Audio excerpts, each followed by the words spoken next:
Well, if you've been like me for the last couple of days, you've been enjoying the Joe Biden show. As I look back throughout growing up with TV in the house, there's a spider web I just walked through. I'm gonna need that. It's my chair for the garden.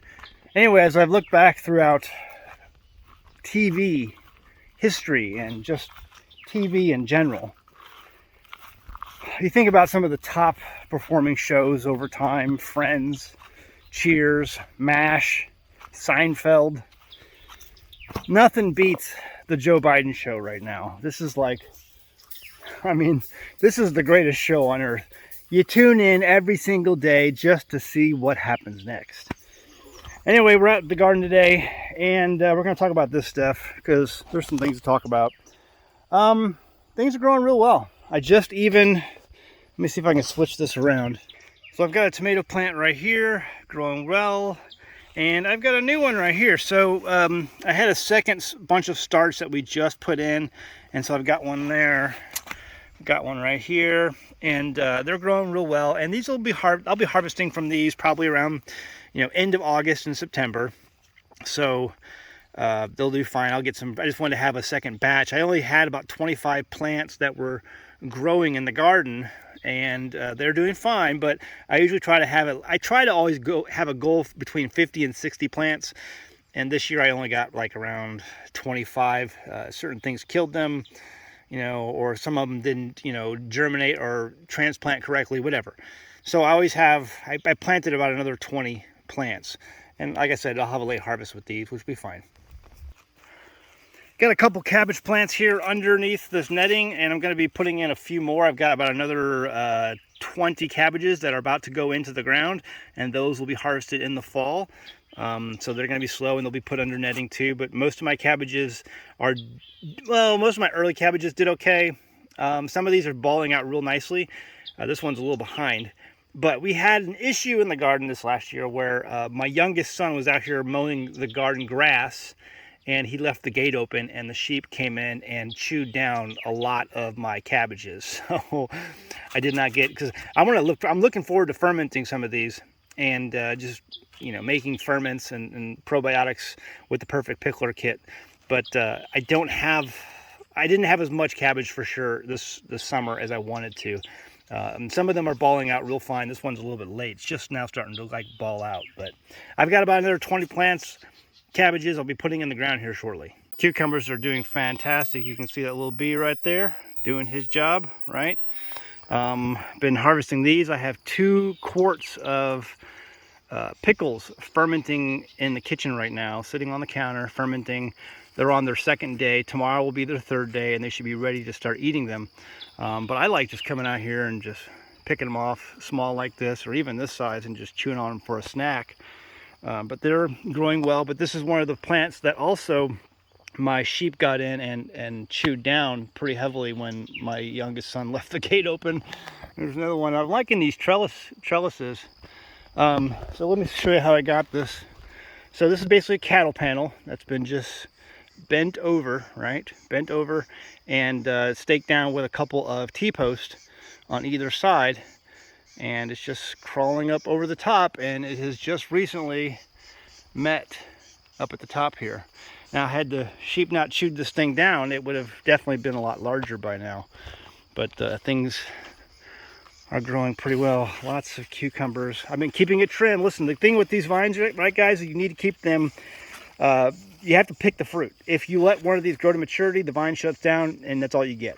So always come out here, make sure you're picking these fruits off of your vines so that the vine will keep producing, even if you don't eat them.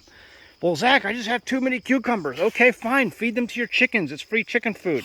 Actually I have a bunch that I picked the other day that I couldn't ferment, and they were too old, and so I just went ahead and cut them up, and I'm gonna give them to the chickens. Understand that if you are going to ferment, salt brine ferment for probiotics, you need to use them fresh off the vine. So you pick them off the vine, give them a quick water rinse, and then put them into the brine and then ferment. Okay, so you don't ever use cucumbers that you buy from the store, or you don't ever let these sit around. You want to pick them off the vine, get them rinsed, and get them in the brine fresh, very, very fresh. I did get the achichas to grow again this year. Someone I met on Twitter gave me some seeds for that, so very thankful for that. And you can see some of the small achicha getting started. See that right there? Well, hold on, let me see if I can get that to focus. Focus. See that? That's a small achicha fruit right there.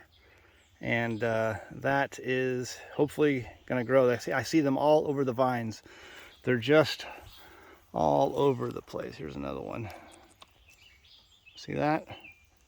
And these are some of my favorite cucumbers, especially to eat raw in the summertime. I've tried canning these and pickling them. They just seem like they don't work all that well and retain some of the flavor. They're very watery, so there's lots of moisture in them, and that's what makes them so good when you eat them raw. And if you eat them with like a dip, like a ranch dressing, or if you make your own dressing, they're just absolutely fantastic. So they're doing really well. Normally I plant them on both sides of this arbor, so I have them coming up on that side and this side, and then this is like, by the end of summer, this is completely shaded. But I only planted them on this side around the corner there, and we'll see how well these do. But they're already coming over the tops here and climbing on. This is like old 550 cord that I ran back and forth on this arbor. Some of this part of this arbor needs to be replaced and repaired. Some of it's falling apart, as you can see here. I made this arbor like 10 years ago. I basically cut down the cedar trees and sunk them all into the ground and built it. But I think I'm gonna have to redo it. Some of the parts are just falling apart. It's still holding up, but I mean, it's gonna hold up, you know, these cucumbers, but you know, a few more years and it might need some serious attention. So I might as well give it attention before then. But there's my achichas. They are growing. I'm looking forward to being able to bite into some of those hopefully soon. And also, we will be selling the seeds from those, you know, coming up this fall. They produce tons of seed, and I'll make sure to see if I can put those online for you guys. All right, so you saw all that. Let's talk about some things. I got up this morning and did what I normally do. I had some coffee. And if you saw my video yesterday, it was some fresh roasted coffee beans, fantastic. And my Shepherd's Crook coffee should be here sometime today, according to the email. Anyway, I got up, and like you, I'm sure you are subscribed to a lot of gardening channels. I am too, and so I watch some of those on my feed. And the last couple, I just see the stuff. Listen, you're going to see a lot of people on YouTube telling you must do this, you must do that, you don't have to do this, you don't have to do that. And they're going to paint with a broad brush. And they're going to make a lot of claims. I am telling you, listen to the sound of my voice. I don't care where you garden, how you garden, what you're growing.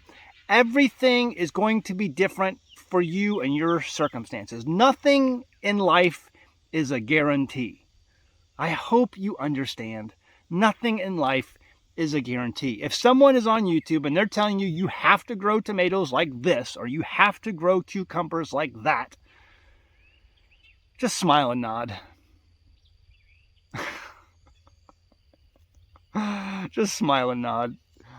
I was watching a guy, I'm not going to mention the name, you probably already subscribed to him, but he's like, you don't have to prune your tomatoes, you don't have to do this, you don't have to do that. And if you stood in the sun all day, you would die too. I'm like, my body doesn't make chlorophyll. Okay, so no, yeah, I'm not a plant. Your plants can stand the sun. You know what? It's just going to be different for everybody. There's no set of rules. This is why I have said all throughout the years on my channel, especially after I gained some experience, and just, you know, you're a data collection. This is a data collection, you know, input device, right? You input all this data, you collect all this data, you see what other people do, you go by your own experience and what you have seen and done, and then you make, you know, recommendations. Can you hear the guineas over there? Like, what's he yelling at? He's yelling at the trees, because I'm like, this. That's strange. My point being is that I have realized over the years that I can't advise you exactly the way to do anything when it comes to gardening. I can give you pointers, I can give you tips, I can give you ways that things have worked for me, but the only way you're going to learn is to actually do it yourself. By all means, take in all of the input, take in all of the data, listen to all, follow none. Do you hear me? Listen to all, follow none. I have learned amazing things from other people. Some things have worked, some things have absolutely not worked. And so when I hear somebody say, you don't have to prune your tomato plants. Dude, I've been pruning my tomato plants for years. I mean, I don't prune all of them, but I prune most of it. And it does fine for me. I get the tomatoes I need. I can put 100 jars of salsa. If I do everything the way I need to do things, I can put 100 jars of salsa on my pantry, shelf. I have learned how to do things the way I have learned how to do them. And it's just going to take experience. Some things that work for you may not even work for your neighbor down the road. It's just going to be, and that's why I see these people, like when we went through the whole, pokey poke, scare thing a couple of years back, and everyone's like going out and buying garden seeds, and no one can find garden seeds because everyone thinks it's the end of the world, and it probably is. But anyway, they're all like, we can't find garden seeds. Everyone's planting gardens because we're all going to be starving in 6 months. And I'm telling people, listen, you're not going to be able to just throw seeds in the ground and grow things because it takes time and experience to learn how to do that. And so start now. Get the experience now. Get those failures under your butt. You've got to learn. You got to get that fourth point of contact beaten a little bit. Failure is just another way to learn. That's all it is. So, you get whipped a little and, you're like, oh, don't do that again. Every year you're going to have successes and failures. One year you might do one thing one way and it does fantastic. You'll do it the exact same way the next year and it's a complete and total catastrophe. I hope I've driven home my point. Another thing, it was a burr under my saddle that I have, oh goodness, see, they're in the garden again. Get out of here.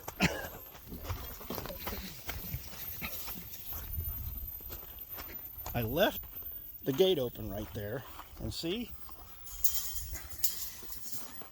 Get out of here. Come on.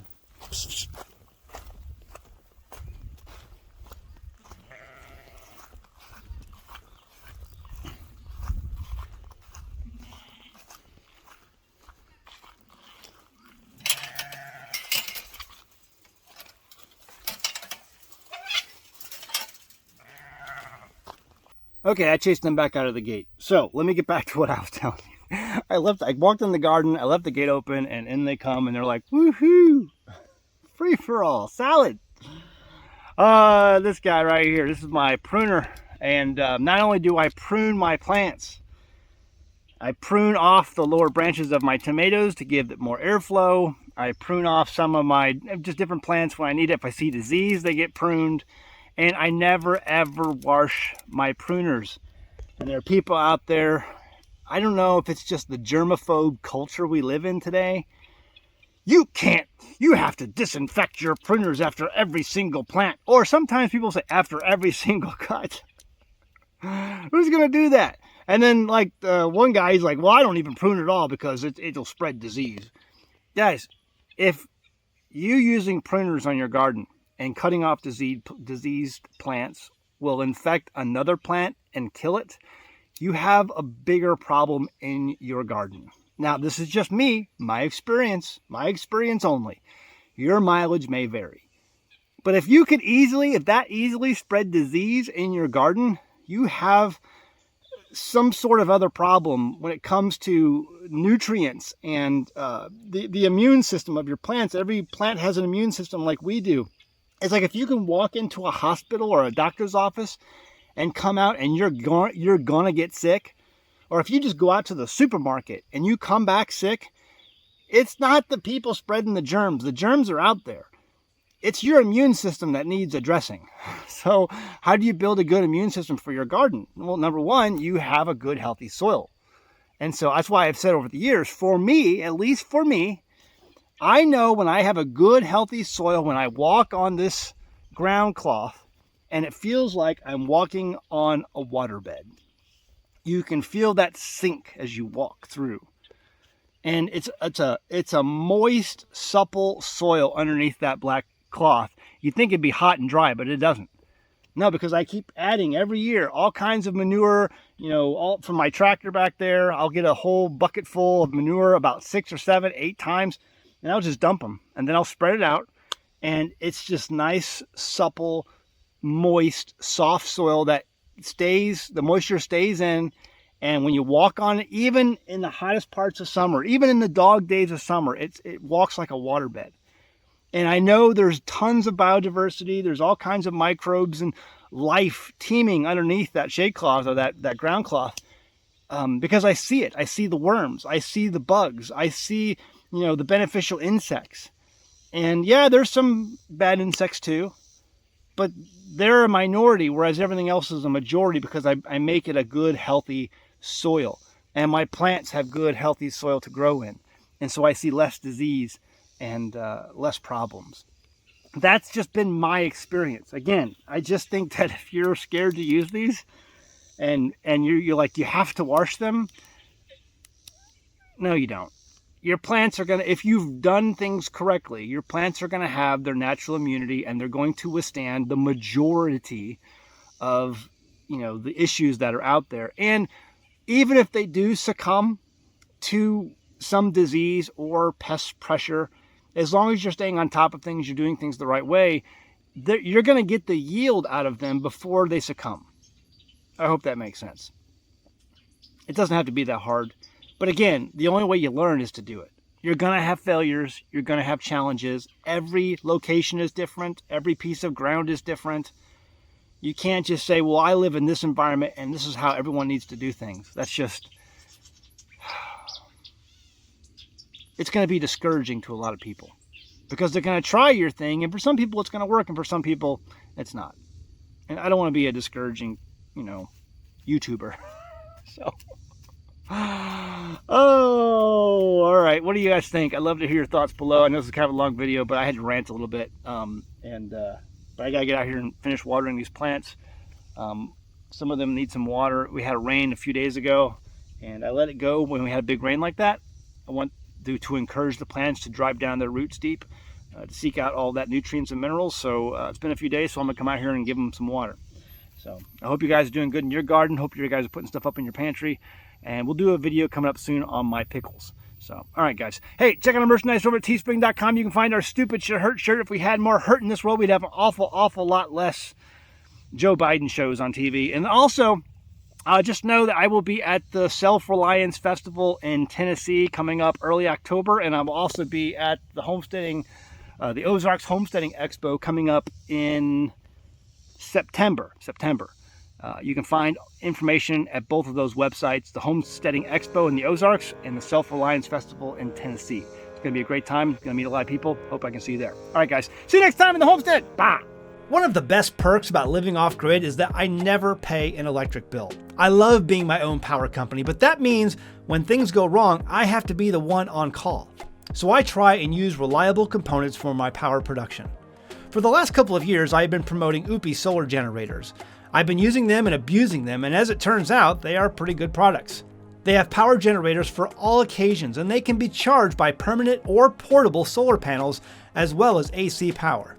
They offer true lithium iron phosphate batteries, and this is important. Recently, a family in my area had a different brand that uses the less stable nickel manganese cobalt, or NMC type batteries. The unit caught fire in the middle of the night. It was a scary situation and it caused damage to the home, but thankfully nobody was hurt. The generator, as you can see, was a total loss. This drives home the point on why it's so important to employ solar generators like the OUPES brand that uses the much more safe and stable technology of lithium iron phosphate, otherwise called LiFePO4. They offer small generators for travel or for powering an entire home and everything in between. These are great backups to have in a medical emergency or to power a freezer full of your favorite meat products, or as I have shown in past videos, for even backup AC and DC power sources for ham radio communications. If the grid goes down, you're going to be thankful you have one of these units. You can find the link in the description of this video or click on the banner ad found on the front page of our website, anamericanhomestead.com. Right here, that banner ad, right there, on anamericanhomestead.com.